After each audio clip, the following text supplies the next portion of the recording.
Okay, welcome everyone to the second edition of Inside the Steelers Room, presented by Steelers Room. Today we're joined by special guest, former four-star high school recruit and former Michigan Wolverine, as well as current Steelers defensive lineman Donovan Jeter. Welcome, Donovan. Thanks for having me. So to begin with, let's talk about your high school career. So you obviously grew up playing both football and basketball in high school. Your brother Sheldon played basketball at the University of Pittsburgh, and your father is a basketball coach. At what point did you decide to pursue football instead of basketball, and what was your family's reaction to this decision? I knew I was gonna be football. I never wanted to be anything else but a football player since I was like 5 years old. I used to sleep with a football, all that, and I'm like the anomaly in my family because like I got a cousin who played at Nebraska, had a great overseas career. My aunt Joy, she had an amazing career. My dad played Division One. Like you mentioned, my brother played Division One. I was pretty good in high school. I had like 1,500 points without my senior year because I was an early enrollee. But yeah, there was never any. I don't think the thought of being an NBA player seriously ever crossed my mind. Like everybody has like dreams of hitting a game-winning shot or something crazy like that. But I've never like seriously thought about being a NFL player. It's always been, excuse me, it's always been football. So, yeah, I mean, my family knew that, so they weren't shocked at all. But yeah. Awesome. That's super interesting to hear. And obviously, as a Steelers fan, we're glad to hear that you decide to choose football in the end. Um, okay, so next up, coming out of high school, you had numerous offers from a variety of schools such as Alabama, Ohio State, Georgia, Notre Dame, and Pittsburgh. Walk me through the decision-making process. Which schools were you most interested in and why? Well, obviously Alabama because they won the national championship like every other year. Um, really like Michigan. So that 2016 defense, shout out to Big Worm. Uh, they were amazing. Like they were next level amazing. They was the undisputed number one defense in the country. And I just remember watching that because I was originally committed to Notre Dame. And I decommitted like halfway through the year. It's like the year they had that 3-9 season or whatever. But I was originally committed to them, and I decommitted. Uh, you know, Coach Harbaugh and his staff reached out to me, and we hit it off pretty well at my official visit. And I was just like, again, like that defense really. I think the defense is really what sold me. I remember seeing Chris Wormley, on my official visit. I'm like, this dude looks like a mountain. Like he's like 6'6". Like he was like 305, 310 at the time.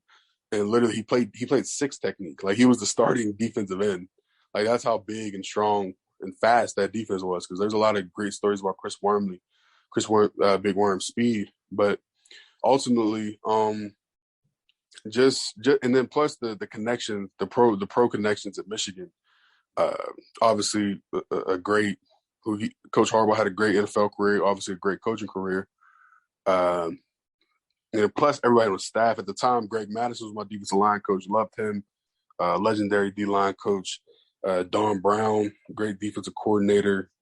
And then just the style and standard that they had there really kind of stuck out to me. That's something I wanted to be a part of.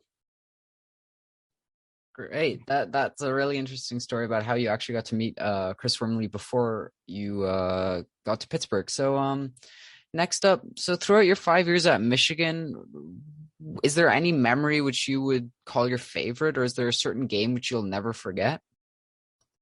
Definitely Ohio State. Everybody we were a laughing stock in the Big Ten when it came to us in Ohio State. Everybody knew Ohio State was going to win the Big Ten every year. And I remember 2020, the COVID year, we went 2-4, and everybody and their mom thought we sucked. Like everybody and their mom thought we sucked. Like they thought we were about to be 3-9 the following season.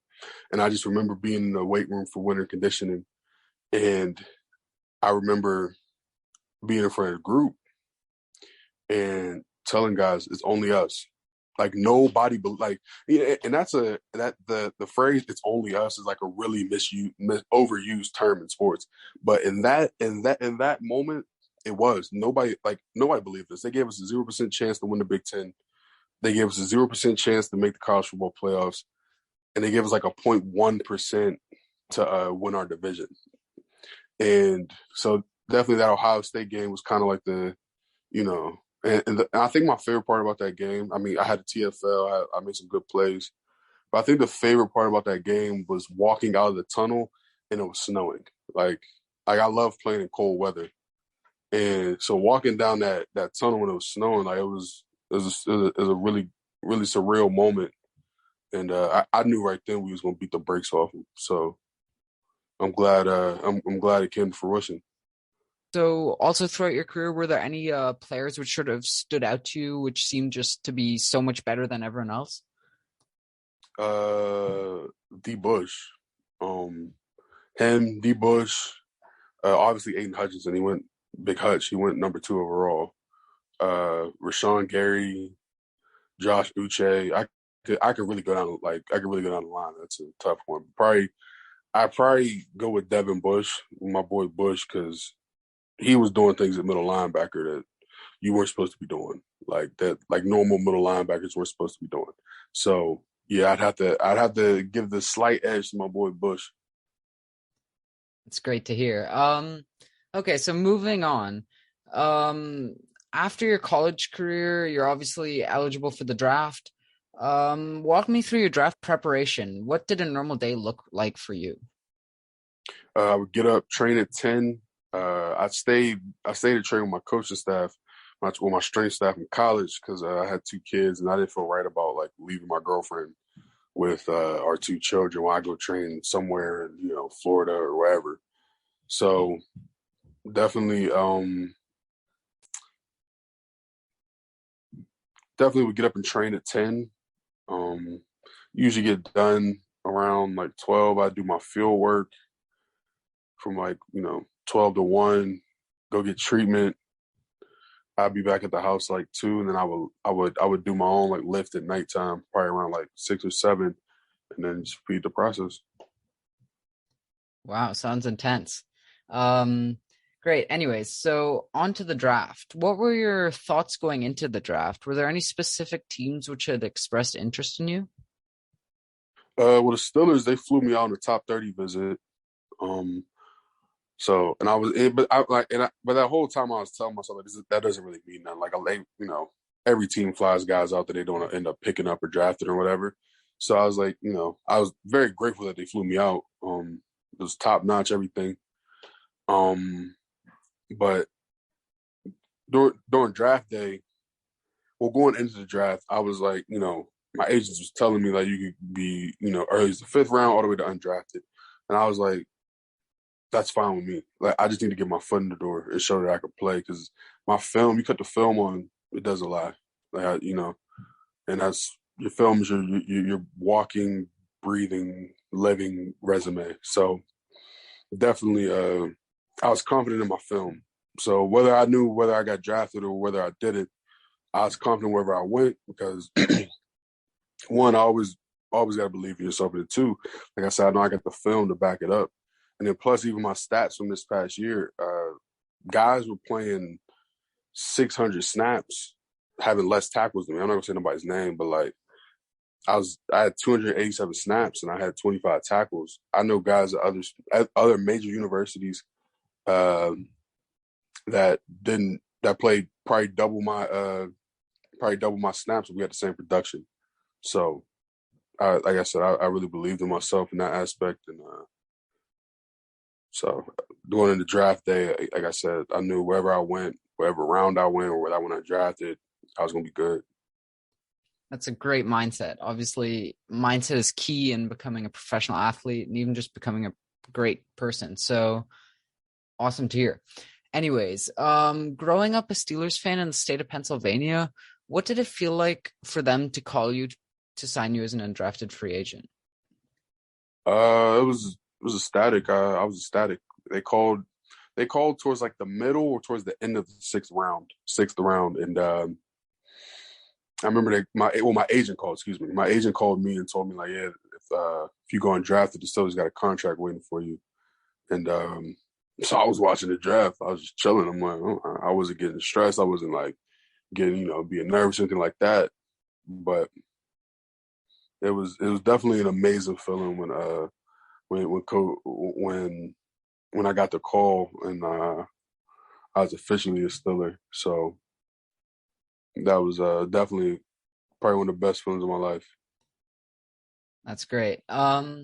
Anyways, so throughout the last few months, you have attended both the rookie minicamp and the team's minicamp. Walk us through what a day would look like at minicamp and what it involves.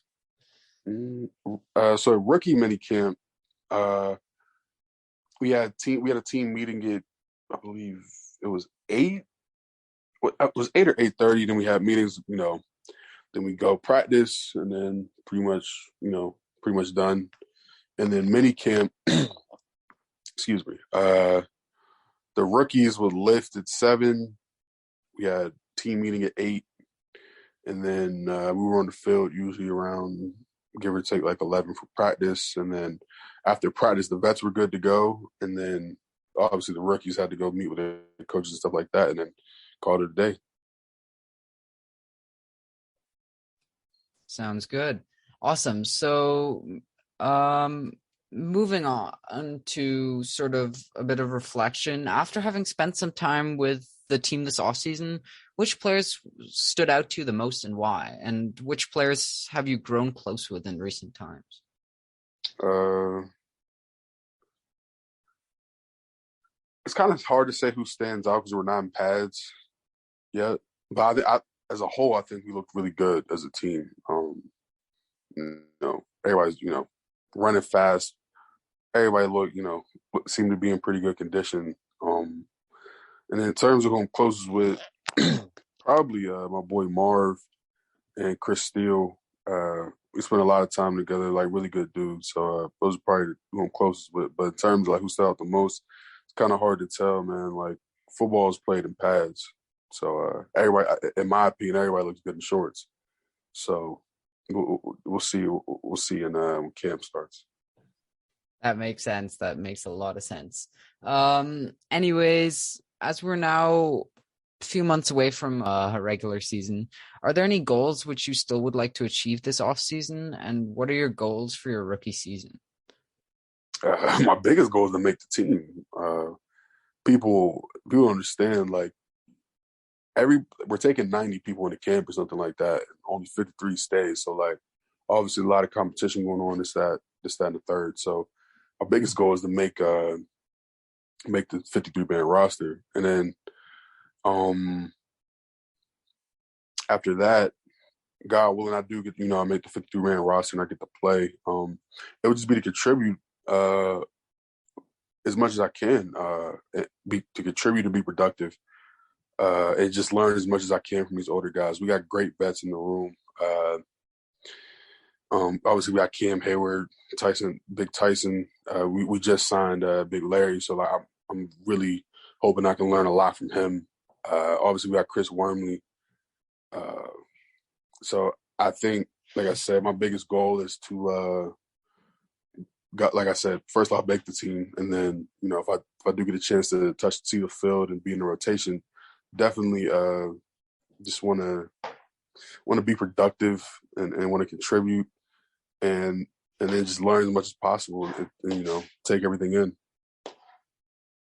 Sounds like a great plan. Anyways, so now we're going to move on to some questions asked by the following. So we did a little Instagram poll and people asked their questions. So the first one here we have from Aiden_A__real1 on Instagram. And he is asking, who was your biggest inspiration? Definitely my children. I got 2 babies that depend on me, whether they know it or not. So definitely my 2 babies. Awesome. Our next question here we have from _CD1H_ on Instagram, and they want to know how the transition from college to the pros is going. Obviously, you haven't really been able to see with pads, but from your first impression, sort of what's the biggest difference, or and how's it going? Kind of the freedom, to be honest with you. You got a lot of free time in the pros, and then something else is just the technique against that the O lineman, that the offensive linemen have. Obviously, these guys make a lot of money, so they're pretty good at their job. So I'd have to say the freedom and definitely the level of technique. Awesome. That's really interesting to hear. So our next one comes from Jazzcat, the big boy on Instagram, and they're asking, is there a certain way that Harbaugh's coaching prepared you for the NFL? 100%. Coach Harbaugh was all about competition, and I think that's something I admired the most. If you wanted to get a number, you had to compete for it.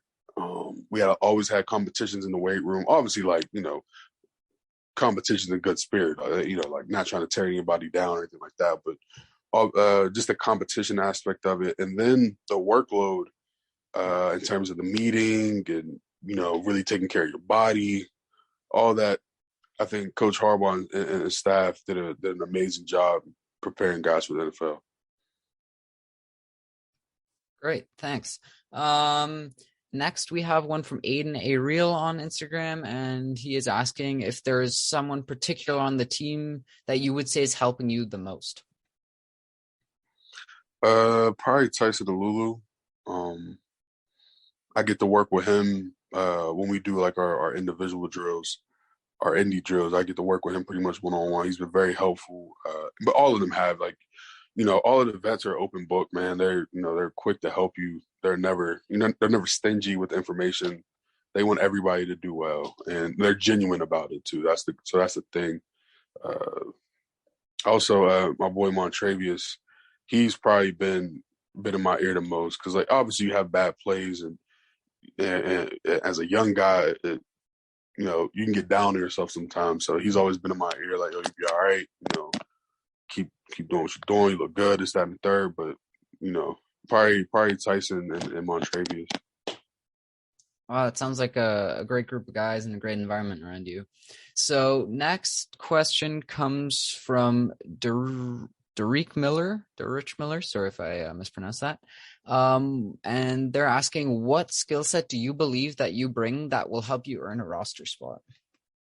Very physical, very smart. I'm improving my technique on the daily. And I'm a winner. I think people really undervalue a winner. I've been blessed to win a championship at every level of football I've ever played at, like Pee Wee football, high school, and I was able to get a Big Ten in college, get a Big Ten championship in college. So I know what it's like to win. I'm intense, violent. Uh, that's how I would describe myself. Well, describe my skill set, I believe. But I think I think that those qualities I name will hopefully give me a chance. Well, that's great to hear. Sort of one last question from the following, sort of which goes hand in hand with this last one from Cameron_Hayward 97. And that is what in particular are you going to do to earn yourself a roster spot? Any and everything. Any way I can try to stand out in a positive way. Uh, they need me to play special teams or whatever. Anything I can do to earn my keep, I'm willing to do. So literally literally anything. Well, that sounds like a great mindset. Anyways, that is a wrap on all the fan questions. So just before we end the interview, I wanted to encourage everyone listening to check out Donovan's merch, which will be linked in the description of the video. And obviously we're wishing you the best of luck this season, rooting for you. Hope you have a great preseason. And once again, thank you so much for doing this interview. Thank you for having me, man. Have a good night.